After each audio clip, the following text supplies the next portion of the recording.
তো hello friends, আজকে আমরা এই ভিডিওতে ইকোনমিক্সের বেসিক যে চ্যাপ্টার যেটা আছে যে জিডিপি জিএনপি এনডিপি বা ন্যাশনাল ইনকাম সম্পর্কে কনসেপ্ট কি, এটা অ্যাকচুয়াল ডিফারেন্সটা অনেকেই জানে না। জিডিপি মানে কি, সেই বেসিক চ্যাপ্টার আজকে আমরা শিখবো। আমরা দেখবো এগুলোর পার্থক্যটা কি। দেশের জিডিপি নিয়ে বহুবার কথা হয়, পেপারে তোমরা দেখে জিডিপি কত বা বাড়ছে কত কমছে এগুলো নিয়ে অনেকবার কথা হয়, কিন্তু এগুলো অ্যাকচুয়াল কনসেপ্টটা কি সেটা আমরা জেনে নেবো এই ভিডিওতে। এবং এই চ্যাপ্টার থেকে কিন্তু বহুবার কোশ্চেন আসে এসএসসি, রেলওয়েতে এবং WBCS বা রাজ্যের পরীক্ষাতে বহুবার কোশ্চেন এসছে। জিডিপি জিএনপি সম্পর্কে বেসিক কনসেপ্টটা জানা দরকার। তো চলো শুরু করা যাক। একদম বেসিক সরল ভাষায় এদের মিনিংটা কি অ্যাকচুয়ালি। দেখো, জিডিপি, প্রথম কথা হচ্ছে জিডিপি মানে হচ্ছে gross domestic product. Gross domestic product এর মানে কি? মানে হচ্ছে আমাদের দেশে, গ্রস মানে মোট, ডোমেস্টিক মানে হচ্ছে দেশীয় প্রোডাক্ট মানে পণ্য। অর্থাৎ আমাদের দেশের যে, আমাদের ভারতের ধরে নিলাম, ভারতবর্ষের যে ভারতের সীমারেখার মধ্যে এক বছরের মধ্যে যে মোট পণ্য সেবা উৎপাদিত হচ্ছে, ঠিক আছে, উৎপাদিত হচ্ছে, তার টাকার মূল্য হচ্ছে জিডিপি। অর্থাৎ আমাদের দেশের মধ্যে সার্ভিস করছে তাদের ভ্যালু, এবং যে প্রোডাক্টটা উৎপাদন হচ্ছে, যেমন আমাদের দেশে এবার যতগুলো মোবাইল উৎপাদন হচ্ছে, যতগুলো কার উৎপন্ন হচ্ছে, গাড়ি উৎপন্ন হচ্ছে, যত প্রোডাক্ট উৎপন্ন হচ্ছে, এরকম যত ব্যাটারি, যত বাল্ব, যত ইনভার্টার, এভরিথিং, যত কিছু পণ্য উৎপাদিত হচ্ছে এবং যত সার্ভিস দেওয়া হচ্ছে, যত লেবার সার্ভিস দিচ্ছে, যাদের ইনকাম মানে যাদের মানিটারি ভ্যালু আছে, তাদের সবকটার মানিটারি ভ্যালুকে যোগ করলে আমরা জিডিপি পাবো। কিন্তু এটা শর্ত কি, আমাদের দেশের মধ্যেই হতে হবে এবং এক বছরে হতে হবে। বোঝা গেছে? তোমার সরল ভাষায় বলতে গেলে যে আমাদের ভারতের দেশের মধ্যে এক বছরে, যেমন ইন্ডিয়াতে, ঠিক আছে, ইন্ডিয়াতে ওয়ান ইয়ারে, এক বছরে যে মোট উৎপাদন, ঠিক আছে, এটাই হচ্ছে মোট উৎপাদন যত হচ্ছে, কিসের? গুডস অ্যান্ড সার্ভিস, দুটোকে অ্যাড করা হচ্ছে, ঠিক আছে, দেশের মধ্যে কিন্তু, ঠিক আছে। কিন্তু এবার ধরে নিলাম যে এটাকে আমরা যদি বলি যে বিদেশে, যেমন আমাদের দেশের মধ্যে আমরা ধরে নিলাম যে টাটা কোম্পানি যেটা আছে, টাটা কোম্পানি, তা আমাদের দেশের মধ্যে ইনকাম করছে 100 টাকার একটা প্রোডাক্ট উৎপন্ন করেছে, বা 100 টাকার গাড়ি উৎপন্ন করেছে। ঠিক তেমনই টাটা কোম্পানি ইউকেতে জাগুয়ার কোম্পানিতে, ওখানে আবার 50 টাকা, মানে 100 কোটি টাকার এখানে উৎপন্ন করেছে, ওখানে 50 কোটি টাকার উৎপাদন করছে, ঠিক আছে।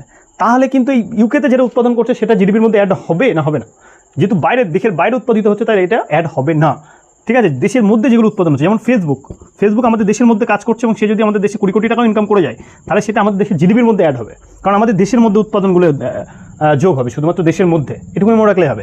আর যত ফেসবুক, টাটা কোম্পানি যদি বাইরে ইউকেতেও, যেমন জাগুয়ার কোম্পানি থেকে 50 কোটি টাকা ইনকাম করে, সেই ইনকামটা কিন্তু জিডিপির মধ্যে অ্যাড হবে না, বোঝা গেছে?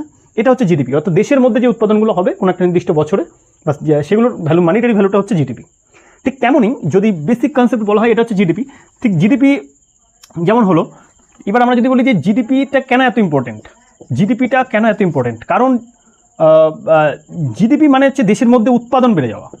বললাম একটু, মানে দেশের মধ্যে উৎপাদন, আর দেশের মধ্যে উৎপাদন যদি বেড়ে যায়, সাপোজ দেশের মধ্যে জিডিপি যদি বেড়ে যায়, তাহলে উৎপাদন বাড়বে, উৎপাদন বিক্রি হওয়া মানে সেল বাড়বে, সেল হয়ে যাওয়া মানে টাকা আসবে, দেশের টাকা বাড়া মানে কি আর্থিক উন্নতি হবে, তার মানে ইকোনমি বাড়বে, দেশের ইকোনমিটা বেড়ে যাবে না। সেই জন্য জিডিপির ওপরে মানে হয় যে আমাদের দেশের মধ্যে, যেমন মেক ইন ইন্ডিয়া কেন বলা হচ্ছে, দেশের মধ্যে উৎপাদন বাড়ানোর কথা বলা হচ্ছে, ঠিক আছে, এই কারণে, সেই জন্য জিডিপি ইম্পর্টেন্ট, ঠিক আছে। ইন্ডিয়ার জিডিপি এখন কত? ইন্ডিয়ার জিডিপি হচ্ছে 2.6 ট্রিলিয়ন ডলার, ঠিক আছে। আচ্ছা, ঠিক ইউএসের জিডিপি হচ্ছে কত? 22.9 ট্রিলিয়ন ডলার, ঠিক আছে, ইউএসের, আমেরিকার হচ্ছে 22.3, আর চায়নার কত? চায়না হচ্ছে 12 পয়েন্ট সামথিং, ওদেরও আছে 12 এত ট্রিলিয়ন ডলার। তো ইন্ডিয়া আমাদের যে 2.6 ট্রিলিয়ন যেটা আছে, এটা এখন 5 নম্বর চলে এসেছে, এখন ইউকেকে ছাড়িয়ে গেছে। তো এরপরে এটাকে 5 ট্রিলিয়ন ডলার করার কথা বলা হচ্ছে, 5 ট্রিলিয়ন করার কথা বলা হচ্ছে, ঠিক আছে। নেক্সট, এবার জিডিপি যেটা হলো,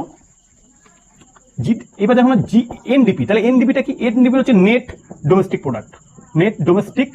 প্রোডাক্ট, অর্থাৎ জিডিপি থেকে কি, জিডিপি মানে হচ্ছে গ্রস ডোমেস্টিক প্রোডাক্ট। গ্রস থেকে যদি আমি নেট ডোমেস্টিক প্রোডাক্টে আসতে চাই, তাহলে আমাকে কি বাদ দিতে হবে? ডেপ্রিসিয়েশন, যে ক্ষয়ক্ষতিগুলো বাদ হলো, যেগুলো ক্ষতিগুলো হয়েছে সেগুলো, মানে ডেপ্রিসিয়েশনগুলো বাদ দিতে হবে। ডেপ্রিসিয়েশনগুলো বাদ দিয়ে দিলেই আমরা পেয়ে যাব এনডিপি, ঠিক আছে। এই যে, তাহলে জিডিপি থেকে আমরা যদি ক্ষয়ক্ষতিগুলো বাদ দিয়ে দিই, তাহলে আমরা কি পাবো? এনডিপি।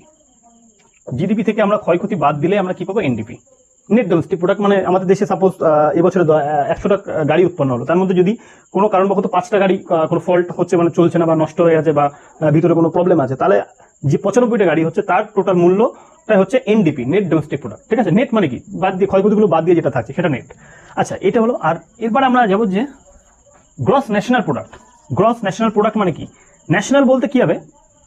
জিডিপি যেটা আছে, জিডিপির সাথে এক্স মাইনাস এম, অর্থাৎ জিডিপি মানে গ্রস ডোমেস্টিক প্রোডাক্ট যেটা আছে থাক, দেশের মধ্যে যতটা উৎপাদন হচ্ছে সেটা থেকে এক্স মানে হচ্ছে যতগুলো এক্সপোর্ট, মানে হচ্ছে টাটা কোম্পানি, যেমন আমি বললাম ইউকেতে গিয়ে যে টাটা কোম্পানি বাইরের দেশে গিয়ে যে উৎপাদন কোম্পানি 50 কোটি টাকা উৎপন্ন করলো সেটা তখন যোগ হয়ে যাবে, ঠিক আছে?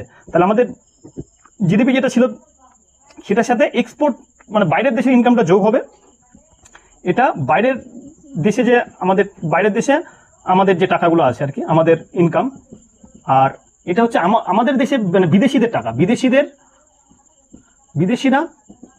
বিদেশিদের টাকা বাদ যাবে আমাদের দেশে যেগুলো আছে। যেমন কোনো একটা বিদেশি কোম্পানি আমাদের দেখে, যেমন টেসলা যদি আমাদের দেশে এসে কার উৎপন্ন করছে, বা ফেসবুকের কথাই বলছিলাম, ফেসবুক আমাদের দেশ থেকে যে ইনকামটা করছে সেটা বাদ চলে যাবে।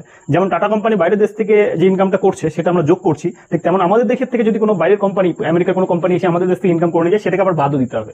তার মানে বিদেশি টাকাগুলো যোগ করা এবং যোগ করলে চলে আসছে আমাদের কি গ্রস ন্যাশনাল প্রোডাক্ট। আর এই গ্রস ন্যাশনাল প্রোডাক্টটাই জিএনপিটাই এটাকে যদি এটাকে ফ্যাক্টর কস্টে নেওয়া হবে, মানে ট্যাক্স গুলো বাদ দিয়ে, হ্যাঁ ট্যাক্স বা ভর্তুকি এগুলো বাদ দিয়ে জিএনপিটার ফ্যাক্টর কস্টই হচ্ছে ন্যাশনাল ইনকাম, মানে জাতীয় আয়, ঠিক আছে?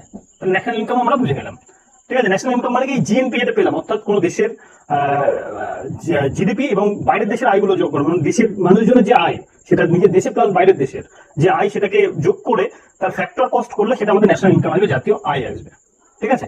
এটা হচ্ছে একটা বেসিক কনসেপ্ট। এবং এই ন্যাশনাল ইনকাম বের করার জন্য 3টে মেথড আছে। একটা হচ্ছে প্রোডাক্টিভ মেথড, মানে প্রোডাক্টগুলোর ভ্যালু যোগ করে দেশের মধ্যে কতগুলো প্রোডাক্ট উৎপন্ন হচ্ছে, বাইরে কতগুলো প্রোডাক্ট উৎপন্ন হচ্ছে সেটা দিয়ে একটা আছে ন্যাশনাল ইনকাম। আর একটা হচ্ছে ইনকাম মেথড, ইনকামগুলোকে যোগ করে যে হয়, ঠিক আছে? মেথড এগুলো অনেক ডিটেলস আছে, জাস্ট উপর ধারণা, ঠিক আছে? আর এক্সপেন্ডিচার, কত এক্সপেন্ডিচার হচ্ছে, এক্সপেন্ডিচার এগুলোকে যোগ করে এই ন্যাশনাল ইনকাম বের করা হয়।